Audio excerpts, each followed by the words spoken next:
नमस्कार। आप सभी का स्वागत है और आप देख रहे हैं यूट्यूब चैनल रीमेक एडुपात। आप बिल्कुल सही थंबनेल देख के यहाँ आए हैं।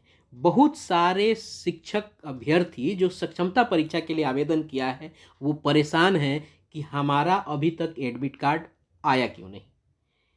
मेरे जानने वाले उन्होंने मेरे से बाद में अपना आवेदन किया और उनका एडमिट कार्ड आ गया, मेरा क्यों नहीं आया भाई, जबकि डिजिटली साइन हो गया है। ऐसा क्या है? इस परेशानी का हल मैं इस वीडियो में बताऊंगा। तो परेशान होने की बिल्कुल ज़रूरत नहीं है, आपका आएगा, डिजिटली साइन है, यानी डीपीओ के माध्यम से वो आपको वेरीफाई हो गया है। वो वेरीफाई हो गया है तो बीएसएबी के लॉगिन पे चला गया, उनके डैशबोर्ड पे चला होगा, तो वो अपने अनुसार उसको भेजेंगे। तो आइए देखते हैं कि क्या है। ये पत्र निकाल के विज्ञप्ति संख्या 68 और 2023 के माध्यम से ये बताई जा चुकी है कि क्या करना है और कैसे ये सारी चीज़ें होंगी। हम सबको पता है कि जो सक्षमता परीक्षा के लिए जो आपको एडमिट कार्ड जो डाउनलोड होना है वो 14/2 से आपको आरंभ हो गया है। हम उसको कहाँ से करेंगे?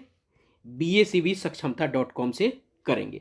अब वहाँ करना क्या है, जब वहाँ जाएंगे तो वेबसाइट पर उपलब्ध लिंक पर शिक्षक क्लिक करेंगे और आईडी के रूप में अपना एप्लीकेशन नंबर और जन्म तिथि डालकर और कैप्चा डाल के आगे जब बढ़ेंगे तो उनका वहाँ से आ जाएगा और प्रिंट कर लेंगे। ये तो बात हो गई जिनका प्रिंट हो रहा है, जिनका आ गया है। बात हम करने वाले हैं कि जिनका नहीं आया है तो हम क्या करेंगे। आइए इस बात की चर्चा भी बीएसईबी ने की है और बताया है। मैं आपको यहाँ बता दूं कि जिन लोगों की परीक्षा 26 और 28 फेब को होने वाली है उन लोगों का एडमिट कार्ड प्रायोरिटी लेवल से, चूंकि रेंडमाइजेशन माध्यम से वो कर रहे हैं, तो जिनका 26 और 28 का है उनका आया हुआ है। और ध्यान रखिएगा कि जिनका भी आया होगा, जिनके बारे में आप जानते हैं, तो देखिएगा उनका 26 और 28 को ही पड़ा होगा। तो आइए देखते हैं कि आपका क्यों नहीं है, कहीं दिक्कत तो नहीं है। तो देखिए इसी पत्र में ये जिक्र है। अब देखिए यहाँ है कि लॉगिन करने के उपरांत जिन आवेदकों को उनका प्रवेश पत्र समिति की वेबसाइट पर दिखाई नहीं दे रहा है उन्हें यह परामर्श दिया जाता है कि इस हेतु सतत रूप से समिति के उक्त वेबसाइट का अवलोकन करते रहेंगे। क्लियर है? तो टेंशन की बात नहीं है। बीएसईबी भी कह रही है वो अपने एक प्रोसेस के माध्यम से वो आपको एडमिट कार्ड जो है वो इशू कर रहे हैं। और आप जब लॉगिन करने के बाद जब आपका कैप्चा डाल देते हैं, डेट ऑफ बर्थ डाल देते हैं, तो डेट ऑफ बर्थ डालने के बाद अगर आपको दिखता है कि इनवैलिड क्रेडेंशियल लिखता है, ऐसे ही कुछ लिखता होगा, बिल्कुल लिखता यही होगा, तो घबराने की ज़रूरत नहीं है। आप अपने लॉगिन पे बार बार जाके देखते रहिए, वो चीज़ें आ जाएंगी। और बात रही वहाँ डेट ऑफ बर्थ कैसे डालेंगे। डेट ऑफ बर्थ बहुत लोग हैं कि वहाँ तो डेट ऑफ बर्थ वाले में तो ताला चाबी लगा हुआ है।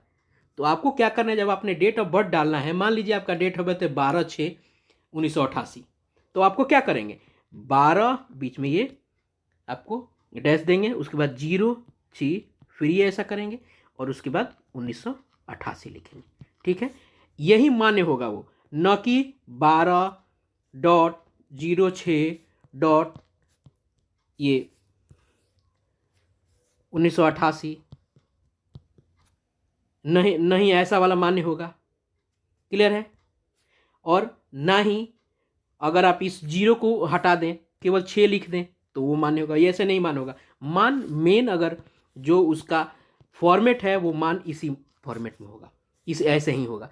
तो अगर नहीं आ रहा है तो परेशान मत होइए, आप गलत नहीं डाल रहे हैं। बहुत लोग कहें कि सर हम ऐसा तो डाल रहे हैं, 12 अगर मेरा है तो 12/6 अगर है, अगर 1988 हम डाल तो रहे हैं लेकिन आ नहीं रहा है, तो परेशान नहीं होइए, आएगा।